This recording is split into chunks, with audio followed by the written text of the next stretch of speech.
আচ্ছা নিলয়, যখন জিশানরা যখন আক্রমণ করছে ফার্স্টে, তুই তো পাশে ছিলি, যখন ওরা যখন ফার্স্ট কুপটা দিছে, তারপরে তুই যখন রান করছিস, মানে তুই তো রান করছিস, সাইড মেরে কাইট মেরে গেছিস, রান করার পর তোর চিন্তা কি আসছে, তোর মাথা কি কাজ করতেছে? আমার চিন্তা একটাই ছিল যে তারা আজকে মেরে ফেলবে, 100% শিওর। আর আমি যখন দূরে গেছি তখন ফায়ারিং এর শব্দ শুনতে পারছি, শুনতে পারার পরে ভাবছি যে তারা মেরে ফেলছে। তারপরে আমি 3বার ওই জায়গাটার মধ্যে রাউন্ড মারার পরে দেখতেছি তারা দৌড়াইতেছে। দৌড়াতে পরে শেষ, আমি আবার করছি, সে আমার গাড়িতে উঠছে, সে আমার কাছে রিকোয়েস্ট করতেছে যে তারা মাইরে দাও মাইরে দাও।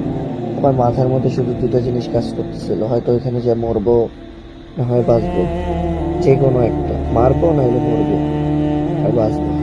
তারপরে নিজের জীবন ঝুঁকি রেখা স্ব ইচ্ছায় সচরাচর ধাক্কা দেওয়ার পরে ওই ডাকাতের অবস্থা মোটামুটি খারাপের পর্যায়ে গেছে।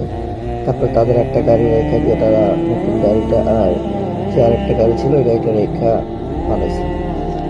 যখন ওই জায়গায় মানে গাড়িটা মাইরা দেওয়ার পর যখন তুই এক পাশে ছিটটা পড়ছস, আরেকদিকে তোর তোর বন্ধু বেরিয়ে গেছে, তখন ওই মুহূর্তে কি ঘটছে তোর সাথে, তুই পইরা যাওয়ার পর? পইরা যাওয়ার সাথে সাথে ওই ছেলে দৌড় দিয়ে পালায় গেছে গা, মানে পুলিশে কল দেওয়ার জন্য। আর কোন ছেলে? জিশান। হ্যাঁ। আর যেই ছেলে ছিল ওই এই ডাকাতগুলা মনে করো যে মানে হিংস্র হয়ে আমার হেলমেটের মধ্যে কোপানো শুরু করছে, গায়ে হাত পায়ে এতটা কোপ করেন, জাস্ট হাতে কোপ করছে। আর এমন ভাবে মাথার মধ্যে কোপাইছে যে মাথার হেলমেট দুইটা কোপ আমার মাথার মধ্যে লাগছে। যে তারপরে ওইখান থেকে কোনো মতে দৌড়াইছিস তুই? আমি দৌড়াইতে পারি না, আমি সজরের মাটিতে পড়ে গেছিলাম।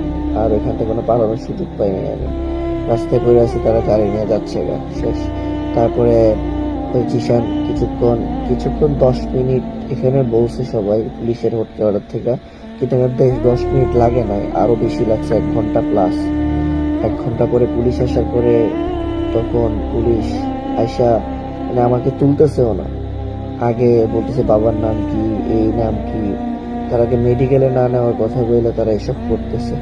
তারপর মেডিকেলে নিল, মেডিকেলে যাওয়ার পরে কোনো চিকিৎসা নাই। ওই মুহূর্তে কি তোর কি যখন তুই রাস্তায় পড়েছিলি তখন কি তোর ব্লাড কি যেতেছিল? হ্যাঁ, ব্লাড পড়তেছিল, সাদা গেঞ্জি পুরো লাল হয়ে গেছে। ওই মুহূর্তে তো কি লাগতেছিল? তখন 2বার ওই জায়গার মধ্যে বমি করছে। বমি করার পরে তোর মনে কি লাগতেছিল? তোর মনে বুকের ভিতর কি লাগতেছিল? আমি মরে যাবো না, আমার বাঁচার কোনো সম্ভাবনা নেই। তখন কার কথা মনে পড়ছে? বাবা মা, ফ্যামিলি, পরিবার, ভাই, সবার কথা।